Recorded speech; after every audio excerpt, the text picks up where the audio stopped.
Hey everyone, and thanks for joining us for a new episode of Fight Week Focus, a UFC and Fanatics original production. I'm McKenzie Pavacich here in Chicago for UFC 319, and today we'll be chatting with two of the biggest stars that are featured on Saturday's main card. We'll be chatting with the middleweight champion Dricus Du Plessis, but first, the one and only Michael Venom Page.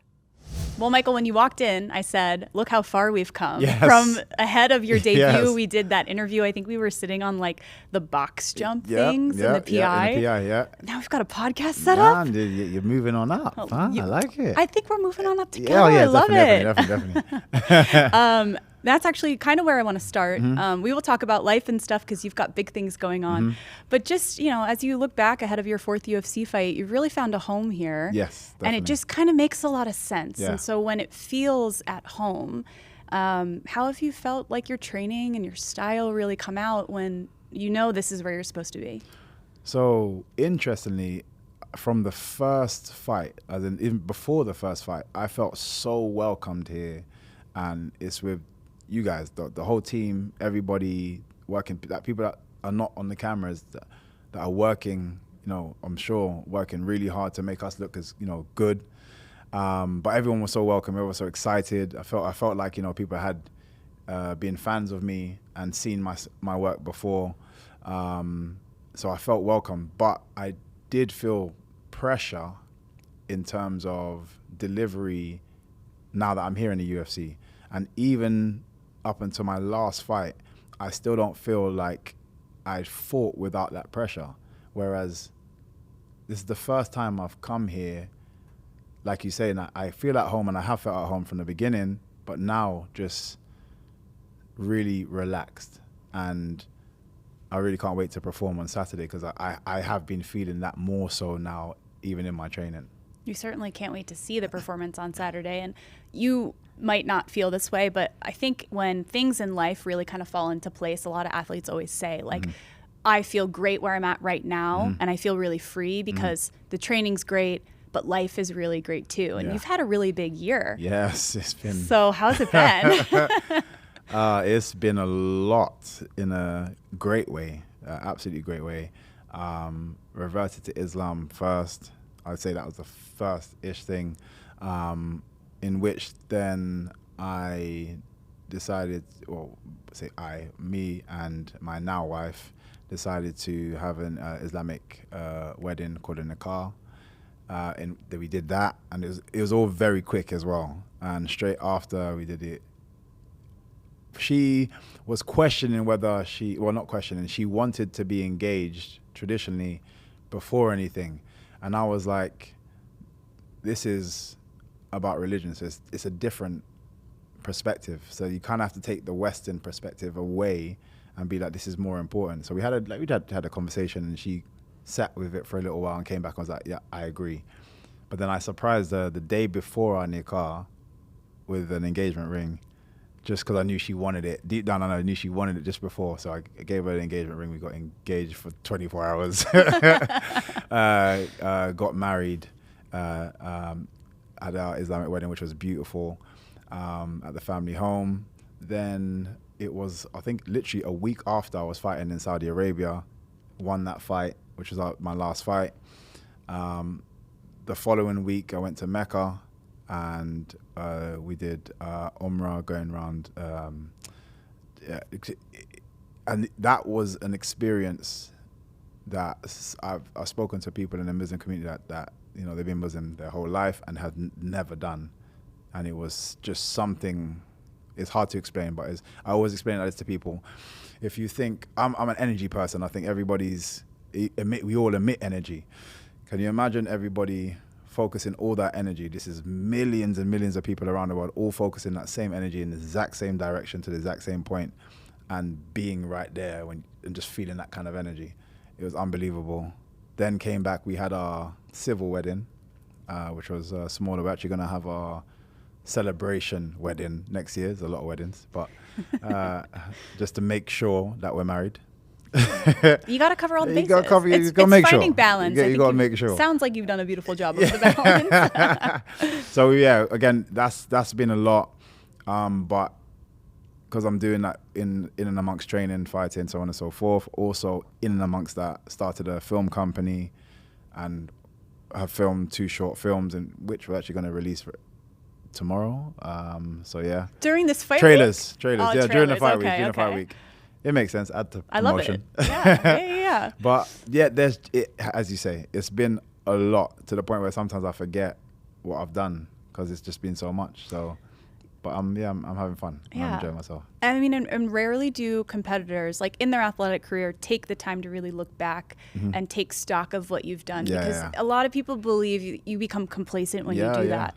But I would imagine the last year was like just really nice perspective to look back and be like, wow, I have accomplished so much. You know what? Yes, I agree. I think you have to be grounded, because I get where complacency can come in, but also sometimes we, as you say, we don't look back and actually pat yourself on the back and just be like, you look what you've done.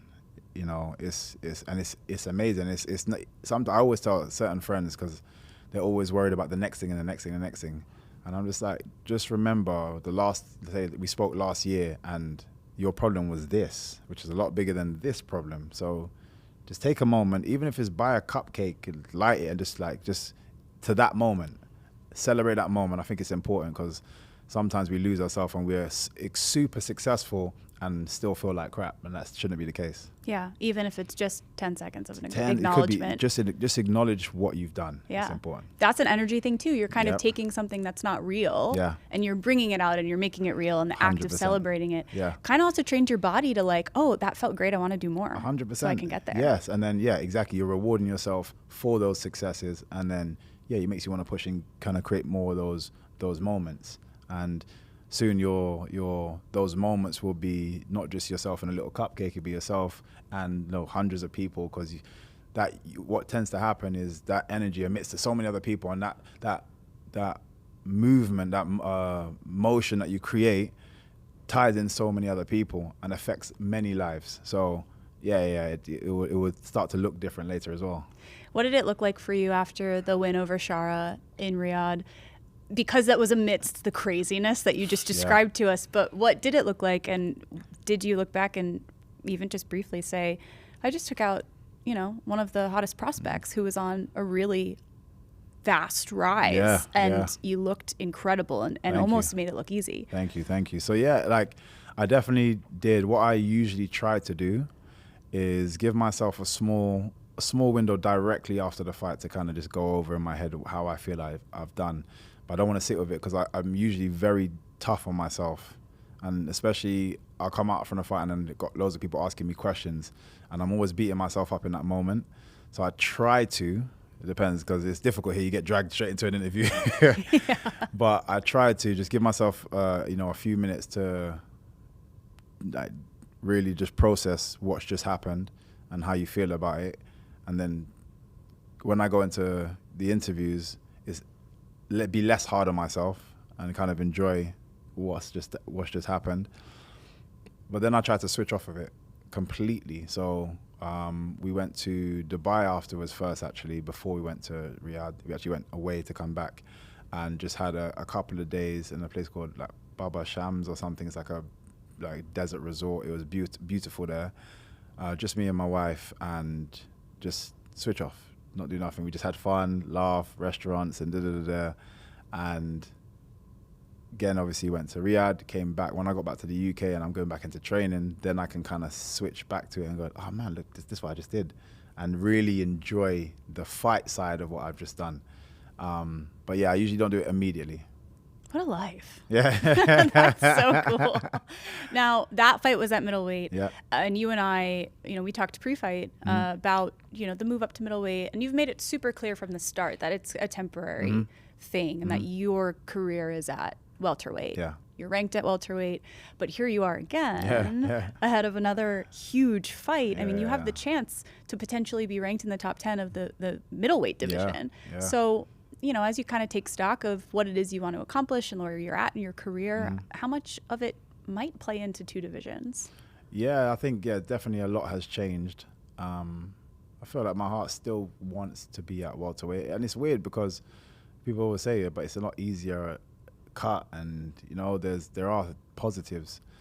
But I don't know what it is. I'm just drawn to the welterweight division. I think maybe because it's just where I started at, and kind of just want to take something from it, get something back from the the time I put into the welterweight division. But it does seem like now there's more opportunity at middleweight.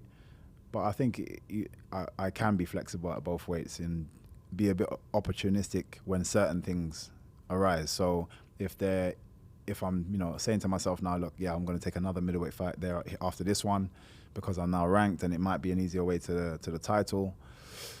But then there's an opportunity, say, to fight Leon Edwards in the UK, then I'm going to take it. Do you know what I mean? So, and I don't care that much about the rankings. I mostly care about performances, putting on a show. But as long as the fight represents progression and I can get to a belt, then I'm happy. That's another nice balance of things. The balance of being a showman. Yeah. And it's not the first time you've mentioned a fight with Leon Edwards in the UK. Yeah. I mean, I think we have to make it happen at this point. Yeah, Maybe the third time we bring it up will be the charm. Because I think that was something we talked about in our first interview together. Yeah. Over I just think a year ago. I just think it's going to be a great thing. Like for me, there's a lot of youngsters that come from the same background as myself and Leon that, might aspire to do it, but might not see the same representation for them. But imagine going to a show or seeing a show in the UK, so in their hometown, two guys that come from their areas that are fighting at the top, the highest point. I think it's just amazing to gift that to those communities and the UK in general. And then, and of course, the rest of the fans around the world, because I think it's going to be a great fight. So for me, it's more to do with that. I have no personal grudge. I think he's a cool guy, and I think he's super talented, and I got nothing but respect for him. Just think it'll just be a great fight. Yeah, and the way the dominoes fall, sometimes it kind of leads us in a direction where it could make a lot of sense. Yeah. So we'll see. Yeah. We'll see. We'll see. We do have a big challenge ahead of us, and by us I mean you, on Saturday. Gonna tag you in. Yeah. Oh no, I'm okay. I could be your bucket. But that's about it. I can do the water in your hand or whatever you guys say. We'll figure out. Well, Michael, you've been a mixed martial artist, really, your whole life. Yep. You've been surrounded by some of the best martial artists in the world. Yeah. So when I ask this question, I mean any athlete ever. Okay. Any athlete, dead or alive, in any sport, if you could meet someone, stop them on the street, and ask for an autograph, who would it be and why? So I'm going to say two different people because this athlete could kind of... Okay. It could be an athlete within sport or just an athlete as an entity.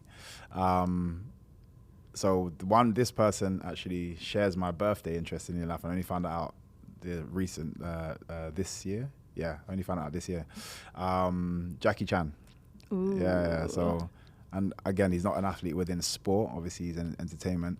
But if reading any of his books about how he grew up, he was in almost like a gymnastics school, very strict. Handstand push-up. He's an athlete, through and through. Embodies what an athlete is, and obviously you can see from his performances through his career and the stunts that he had to pull off, and he was capable of doing it himself.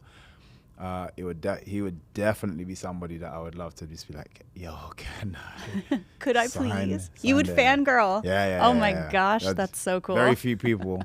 He'd be one of them, and then just an absolute great is in the name, Muhammad Ali, just because of not only his character, and again I feel like I lean into his character because of how I like to be on show, but also just he was a bit of an activist as well, and just kind of what he stood for. Anybody that kind of has that during trying to be the world's greatest, having the pressures of just politics and everything around you and still holding a good stance, you have to respect. So he'd be definitely somebody I'd love to please sign here. You can sign here. Oh my gosh, I love that. And two people who kind of stayed true to themselves, and in doing so, solidified their greatness, which is really similar to what you do. Thank you. And this is what I try to say about legacy. People ask me about legacy, and I say, for me, it's just being a true, honoring being a true martial artist. I was born into martial arts and was raised a martial artist, and tried to live that way through everything that I do. So yeah, these guys, I feel like they embody exactly the same thing.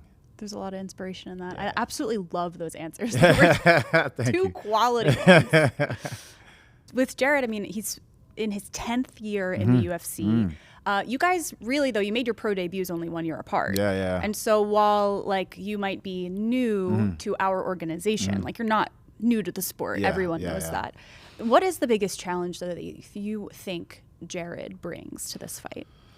Jared is a powerhouse that started at heavyweight and is coming down 2 weight divisions, and I'm started at welterweight and I'm going up a division. So I think the power, he's definitely going to tick that box and be the stronger of the two. I'm not trying to beat him in that area, but I think he's definitely going to be the stronger out of us two. And also the quality of opponents that he has had in his career and the quality of opponents that he's won, fought against, beaten is exceptional. So that experience, even when, things are getting tough during the fight, like his last fight, he got rocked, he got dropped, and his experience carried him through to winning and coming back. You can only get that when you've been in those deep waters before at the highest stage. He's comfortable and calm enough to, come back and do that. So he's just a tough guy. Yeah. You have had similar experiences in terms of the amount of time spent in this sport. And the way you speak of a peer like that, it's always interesting to talk to you about your opponents because you're so level-headed and so calm no matter who you're speaking about. And you bring out the most interesting things about them.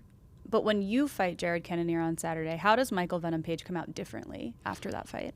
Well, for me, like I said, I feel like I've adjusted mentally to where I was previously since the starting in the UFC to now. And like I said, I feel that in my training. I'm just hoping to then show that on Saturday. And I believe that I am in a very different space.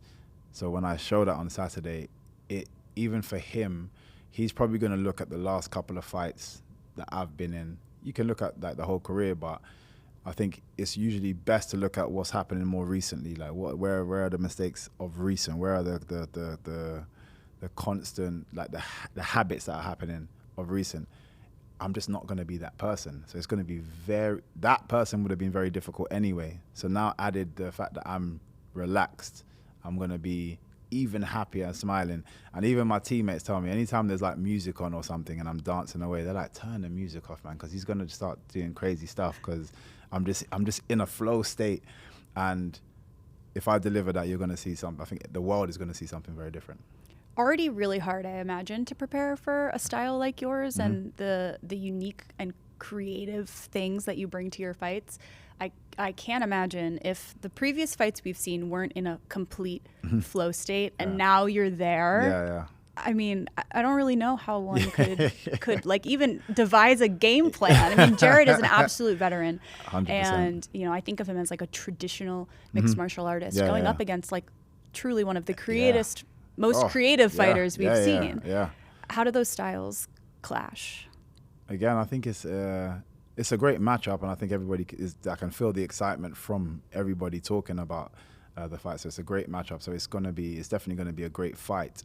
But like I said, I just feel like I'm in a very different space, and he's always going to be dangerous. Somebody that possesses that kind of power and damage is dangerous from the first minute to the last minute.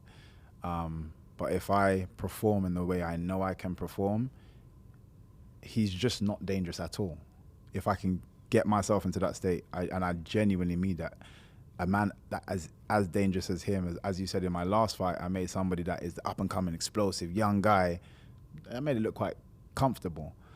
And that's still not the person that I'm talking about. If I get to that person, it's just going to look like nobody has a chance. I love it. In a division that you're not even claiming at the moment as your home, it's crazy. When you look at what lies ahead in your career, I mean, we've touched on it a bit already. 2 divisions. You want to put on shows and exciting performances, and maybe there's a small bucket list you'd like to accomplish. Yes, yeah. But what exactly is the goal? When will you feel content enough that you're like, I did it, did all the things I wanted to do? To be fair, I just want to take something back from the sport. Like I said, I've put a lot of time into it, and even before when I mention this, I am genuinely, if I had to stop today, genuinely happy with everything that I've achieved, and especially coming from outside the UFC. Some people can't create that wave and that status not being in the biggest show in the world, and I feel like I was able to deliver something that very few people can do. So I'd be happy, but I want to take something back from it and have something almost tangible to hold. And it's not financial. It's like I want a belt. I want something to be like, I achieved this thing. So I think for me, getting a belt is that moment of like, okay, I'm really happy. And, again, it'll be at that time I'll decide like, I'm still feeling good. I'm still like, it's only now that I'm in that state where I can keep accessing. Maybe I continue, or maybe I'm like, actually, now I'm happy. I'm like genuinely like, okay, gloves down and move on to the next stage of life. How much freedom comes from I've accomplished a lot and I'm really happy with my career. And now whatever happens from here happens. How much freedom comes from like that headspace of, entering the UFC at the time that you did? A lot of people were like, oh, I wish this had happened 5 years sooner, or whatever it might have been. But for you, I mean, if you're content with your career, there's got to be some freedom in that really allows you to get into this flow space. 100%. Like, there's a massive amount of freedom in it, just accepting just happiness with where you're at. There's so much freedom. But then for me, it's also, like you say, not worrying about the future, but just doing everything you can to get the result you want, and then accepting whatever result comes. Is very different than trying to force it. And I feel like I said, I've seen, or very recent as well, a lot of other, past Bellator stars that have, crossed over, and it feels like they're trying to still prove a point. And they were exceptional fighters already. You have nothing to prove. We know you're an exceptional fighter, which is why you got signed to the UFC. Just continue being yourself and you'll get the results. But it feels like everyone comes in and it's like, okay, now I really have to show. And I felt that myself, which is why I say I feel different now. But I'm seeing it in others as well. And it's like, they're trying hard and they're just not performing nowhere near to on what I know they could be. And like I said, I just feel free of all of those pressures at the moment. Everyone's journeys are so different, but it's kind of like a lot of the same stuff. Very similar stuff. We're all human. It's very similar, feelings and stuff that we go through, and it can hold us back in the same way. So, again, it's, if they ever hear things like this, it's important to try to take it on board, and in their next appearance, do exactly that. It's difficult it's easy to say and difficult to do, but really try to put some thought and time into just chill, and be content with the fact that you've now got here now. So just enjoy the ride wherever it's been written already. But if you start forcing stuff, you change that trajectory. After such a cerebral conversation that I've really enjoyed, it feels really silly to ask if you have a prediction. But Saturday, I mean, like a perfect performance is you reaching this flow state and really being able to just be yourself and show the world all of the work that you've put in mentally, physically, athletically. But what does a perfect performance look like for you? The perfect performance it's going to seem a little bit evil, but it's part of my character. Okay. But belittling my opponent, and I only mean that in the fact that, as we spoke about, if I get into the state that I know I can get to, and I'm that person on the night, he throws punches desperately, kicks desperately, and nothing works. And I hit him when I want. I'm having fun. I'm laughing, dancing. It's like, but how are you doing that to somebody that is so accomplished? And that's what I mean by belittlement, is still being the MVP that we've all known in terms of past fights, that showman that comes out and doing it to someone of his caliber comfortably and coming out unscathed. Okay. Well, we can't wait to see it. You just kind of cut the promo for me. I have some goosebumps because you're such a nice person and you're always so smiley, and you really bring such a special energy to Fight Week. I think that the staff would entirely agree with it. MVP fight weeks just feel different. Oh, so this thank you. sinister energy that we have, I mean, when we see it on Saturday, Yes. I'll think of this conversation. Oh, But thank you. Michael, thank you so much for your time. It's Best of always a luck to pleasure. you. And the upgrade. Here we you know, I go. love We've it. got these lovely Yeah, I chairs, love these it. mics. Yeah. I have a team now. It's amazing. It's Well, great. best of luck to you. Thank Thank you so much. That was Michael Venom Page getting ready to take on former middleweight title challenger Jared Cannonier this Saturday. And if you want to gear up for UFC 319 with official event merchandise, including Venom's unrivaled fight shorts collection, this time featuring shorts from Dricus Du Plessis and Khamzat Chimaev, you can do so over at UFC Store and Fanatics. And on the topic of the middleweight champion, we sat down with Dricus Du Plessis. Well, Dricus, you've been here in Chicago for a good bit of time now. What, like 2 weeks? Yeah, I've been here for 2 weeks, but fight night would be 3 weeks. You know, I always enjoy being here a bit earlier, getting used to everything, see if I like my bed. See what the things you need to change. See if there's anything to change, but it's been amazing. Oh, I love it. Yeah, and you always make the most of the places that you go. You go out and you do things and you see things. But I think I caught you at like a football game. What was it? Was it Real Madrid? No, playing it here was Manchester United. There we go. Yeah, that was the second day. We got here on the Monday, the Tuesday. It was the game. It was pretty special. Best way to beat the jet lag is to just like go out and do things as much as you can, while still, of course, managing the training. Yeah, I have to say, some of my team tried to stay up late and then go to sleep, and we all woke up. I went to sleep immediately, like at 7 p.m. And I woke up at 4, which is not bad. No, it's not bad. Maybe 3:30, and the rest of my team, they were like, no, we're gonna try and stay up late so we can sleep later and get through it. And they went to sleep like 10 and 11, and they woke up at the same time. So. Day 2 is always the worst, and you are well past that. Yes. How has preparation really just been going? Preparation throughout the whole camp has been incredible. The last 3 months, my whole life has been put on hold just for this. It's been around this fight, and it's the best I felt ever going into a fight, and rightfully so, fighting the best guy that I believe that I've ever faced. So the great thing about a fight like this is if you come in here and you're not injured, there's no injuries. Both of us are here. It's 2 days, 3 days away, and it's going to happen. So that is, when you can come into a fight uninjured, 100% prepared, then it's great. It's a great camp. The approach of like putting your life on hold, is that like an intentional mindset for you to really separate the rest of life and be able to really lock in as an athlete and kind of just focus on the task at hand, which in this case is Khamzat, and not let, I don't know if you have distractions or what you would label them as, but really just kind of tunnel vision in during your camps? Yeah, a lot of people would sometimes say, oh, you can't be distracted by doing this or this. I can do multiple things. I don't get distracted.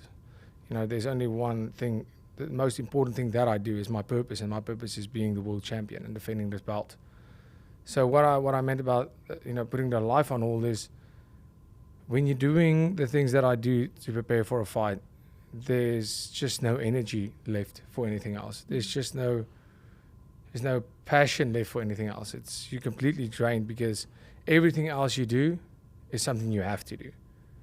This is what I have to do, and even something as small as going to a birthday party, even though there's no partying, even just getting out of my house, I don't want to. I am happy when I'm training for a fight like this. I'm happy in my house, in front of my TV, when I'm resting, and tomorrow I do it all over again, because I get obsessed with the task at hand, and everything else seems like background noise. And some people might think that's not a good thing, but that's what gets me where I am today, is just getting locked in after a fight. And when I'm not preparing for a specific fight, I'm training every day. I'm doing I'm just enjoying life. Like I said, training every day, but then I can do so many more things and enjoy it, because I'm not obsessed with with the thing, my purpose. So that's what I mean when I say I put my life on hold for fights, and it's always like that. I have a Saturday afternoon and Sundays, that's for family, and almost relaxing, doing whatever it is that I want to do. Yeah, there's always the question too of like, if you still have energy to do stuff, it's almost like a what if. Like, should I have taken that last 30 minutes that I went out to whatever, go see someone, and should I have instead been conditioning or It's never for me, because when it comes to training, whenever I do, it's planned out. So I do what I need to do, always. It's not that I go, I have extra 30 minutes, I'm going to do some conditioning. No, because then I'm overtraining. You know, my team is amazing, and we do the things we have to. But like some Sundays, I like to go visit family, and of course my fiance's family, and whenever we get a chance. But in fight camp, that's our plan. And when Sunday comes around, I'm not leaving this house. I'm not leaving this house. Yeah. I'm not getting up. You know, the UFC plays, the main card usually starts around 2 or 3 a.m. in South Africa. So I watch that, I would say almost every Sunday live, and it ends around 7 a.m. So I do that, and I'll go back to sleep for 2 hours or so. And then a lot of times in camp, most of the times, I just refuse to leave that house, recover for the week ahead. You've earned it. Yeah. You've earned it. And on the topic of like the dedication you have to be a UFC fan outside of the United States, we did UFC Manchester last summer. I'm still recovering from that, and it's been a year. The first fight being at like 11 p.m. or midnight, and I don't think UFC fans outside of the United States really get enough credit or recognition, because it is like a labor of love. You have to love the sport, and I think it's even more impressive that you wake up every Sunday and watch it. Yeah, and that is true, because, man, sometimes it's hard, especially if you had a good Saturday night and now you get home, you have to wake up in like 3 hours to watch the event, and yeah, you have to be a real fan to do that. But I think maybe we might see that change a little with the new Paramount deal. I don't know, especially because the biggest pay-per-view buys are in the United States. Yeah, of course. It's definitely really interesting era. Yeah. And what a time to be a champion. Yeah. During an interesting era and huge things on the horizon.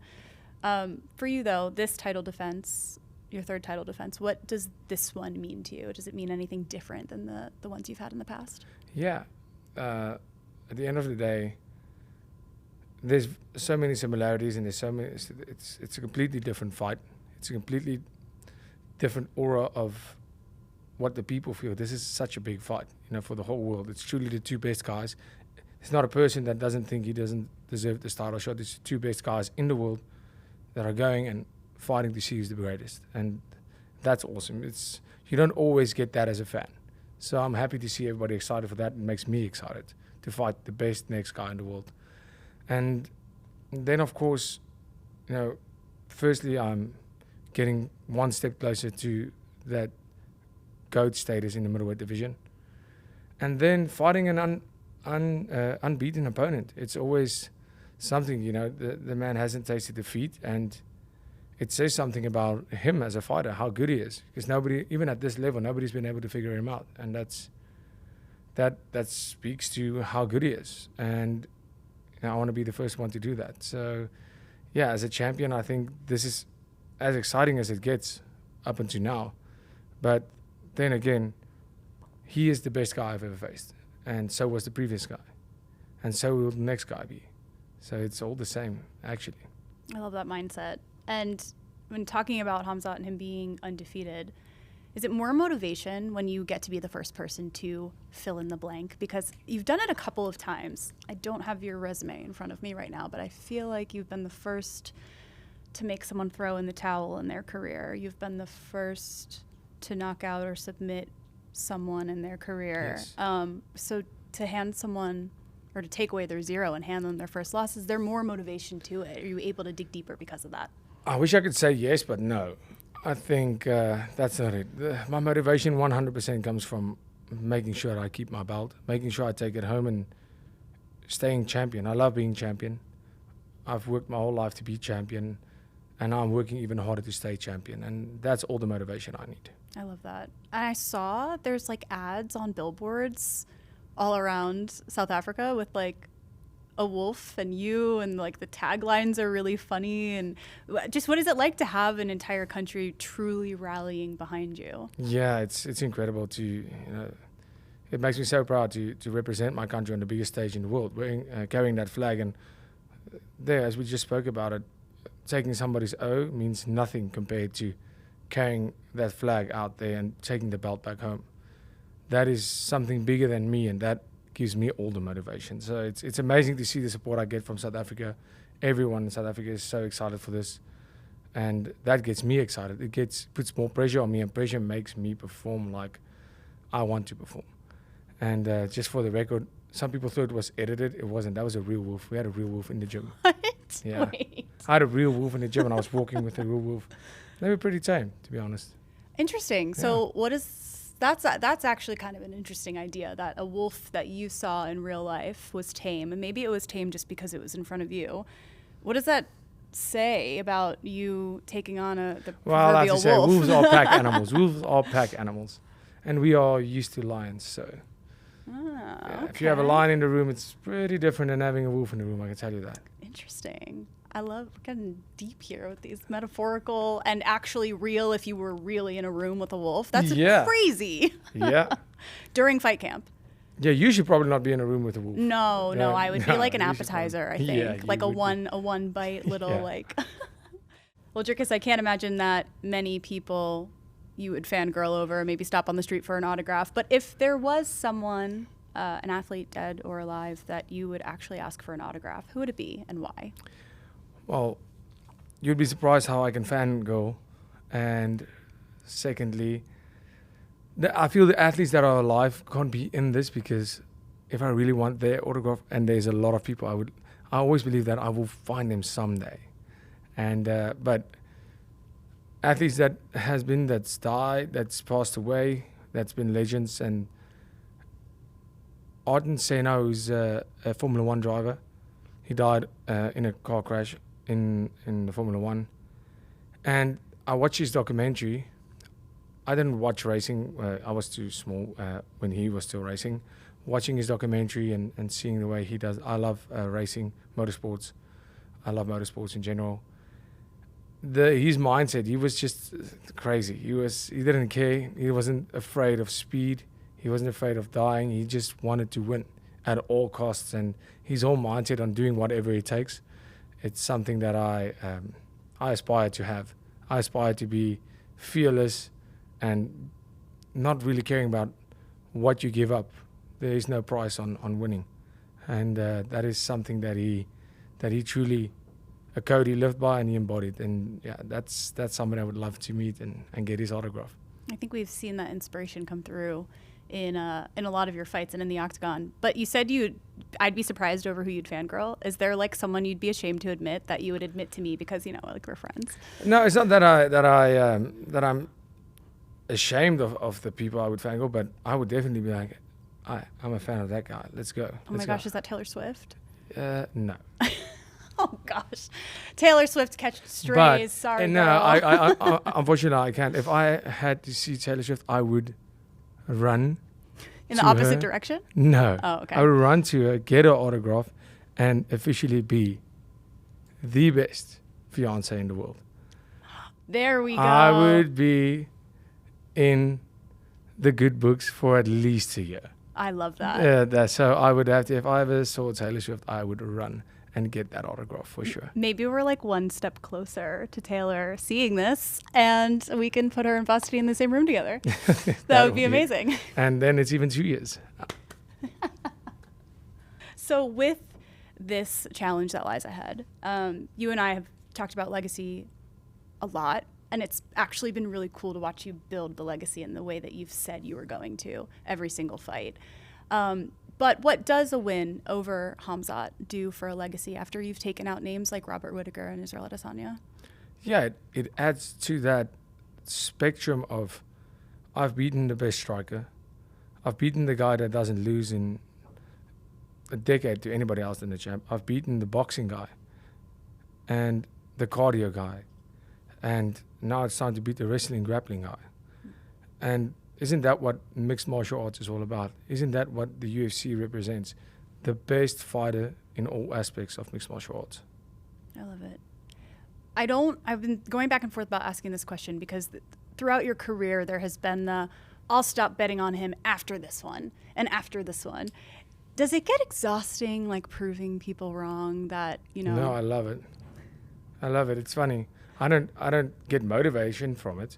I'm not waking up thinking, I'm going to prove you all wrong. No, I just enjoy laughing at them and making them look stupid if they doubt. But I do take a lot of pride and do enjoy the fact that I proved those who believe in me right. Proving my coaches, my family, my team, those who believe in me, those who are next to me and have no doubt that I'm going to win a fight. Even the fans that go, we are believers in his style. Everybody that knows and believes that we don't know how, but he's going to get it done. I take a lot of pride in that, improving those who believe right. I love that. I also like, we don't know how, but he's going to get it done. Yeah, and that's it. I mean, there's just some things that you can't explain. And being a world champion is one of those. I mean, being a world champion, you need something more. There's not a clear path to becoming a world champion. You have great striking, great wrestling, great everything. You can be the hardest worker in the world. That doesn't mean you're going to be a world champion. That's not how it works, because there's a lot of people that work so hard. You can have all the talent in the world. That doesn't mean you're going to be a world champion. You need something that you can't really explain. You need something else in that mindset. And there's been people like that in life. You look at the greats in their different sports. They have something else. There's a fire in a world champion that can't really be put into words. It's just something that you have or you don't. Amazing. You've had so many big moments inside of the octagon. Where will the moment of beating Khamzat Chimaev, hearing and still, rank amongst all of these incredible moments that you've had? Yeah, I think that one ranks right at the top. This is a massive fight. An incredible card. The United States has so much history when it comes to sports. The great that has been there before me in the United States. This city is incredible. It's iconic to seeing. I've been around to all these and seeing the culture, the sports culture here. And of course, fighting a guy that so many people believe and seem to think is unbeatable.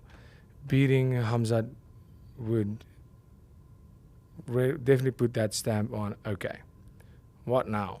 What now? What is next? What is there? And just once again, seeing that statue of the greatest there ever was, the greatest there ever will be. That is my goal, to have a statue like that. So, to do that in that building, do that when all the odds are stacked against me like they are. And once again, not proving anybody wrong, but just going out there and doing it because I know I can. That is special. This is the perfect backdrop for this next step for you. I think Chicago thinks they're ready. I don't think they're actually ready for what we're going to witness on Saturday. But Dricus, thank you so much for your time. Best of luck, and we can't wait to see it. Absolute pleasure. Thank you for having me. That was middleweight champion Dricus Du Plessis, who's got some viral moments of his own inside the octagon, and Tops Now captures major milestones and moments from the biggest UFC events, like Ilia Topuria's insane first-round knockout at UFC 317. When Tops Now immortalizes these moments, fans who buy a base card have the chance of receiving a one-of-one card, maybe one with an autograph or an event relic like a piece of the canvas. So this weekend, make sure you follow @Tops on social media and sign up for notifications at tops.com so you don't miss any of the releases coming from UFC 319. Thanks so much for tuning in to this episode of Fight Week Focus. We'll see you next time.